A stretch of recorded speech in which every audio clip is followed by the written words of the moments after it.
Well, you need to do a bit of research about what organisations are available and what they do.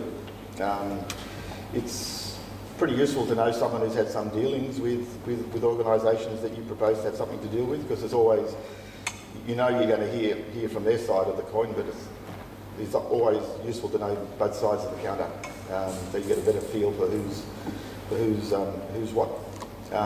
I try to use generic type organisations, the sort of organisation that everyday people, including people without disabilities, might actually use, rather than a specialist disability organisation. So I use the local council, Clarence Valley Council, who I find pretty good. Big organisations are not always best. In fact, mostly they're not.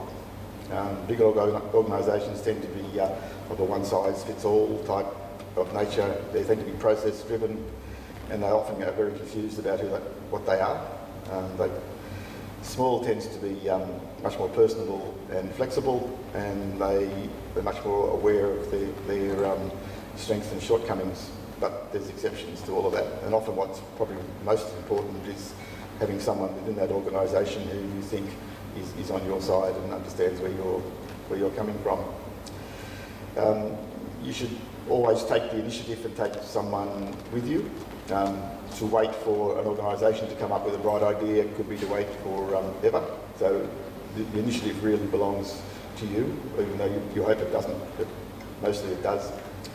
You should work out what you want to tell them, and so again, your vision is important. Also tell them how you think that they can help, because they're not necessarily likely to be all that creative or brave, and don't wait for them to tell you how they do things around here. So if you've taken the initiative and said, this is what I want of you, you're far more likely to get that, rather than to fit in with whatever it is the organisation may actually be offering. And if they're worth their salt, they ought to welcome parents or people from family who know what they want and are prepared to and have an idea about how they think it should be done. And if they don't, well, you need to be a bit cautious about whether they might be suitable. Be prepared to negotiate, but know that there's a difference between compromising and selling out. And again, here comes your vision again. If it's not leading towards achieving your vision in some way or other, it's probably not what you ought to be doing, however nice it might happen to sound at the time.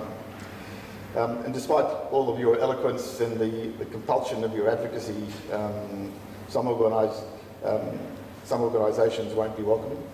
And if you don't really need them, you shouldn't really bother with them. Too much energy is spent in trying to convert negative organisations. If you have an alternative, almost certainly your alternative is better off pursuing rather than someone where you have to fight your way in. But again, you should do that in a polite way. Don't be rude.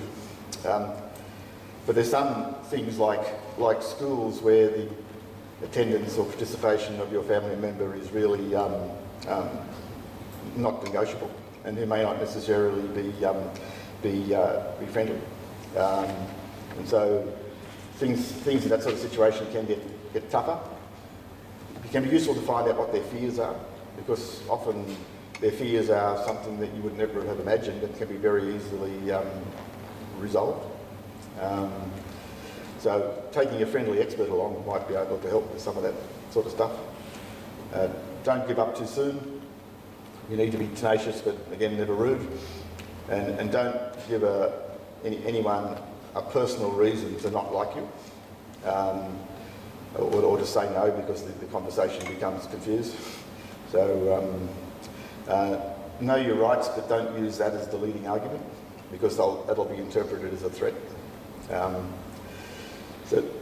Legal, legislative and legal mechanisms all have their place, and in fact, in some ways, legal coercion is the underlying motivator for many things. But in practice, it works much better as a reminder of what might happen rather than something to actually be used, and I can tell you that from personal experience. Legal remedies are always slow, expensive, clumsy, and something you should really avoid if possible. Because even if you win, the situation may be so poisoned, or life has moved on to the extent that it doesn't really matter. So I would caution against that sort of thing.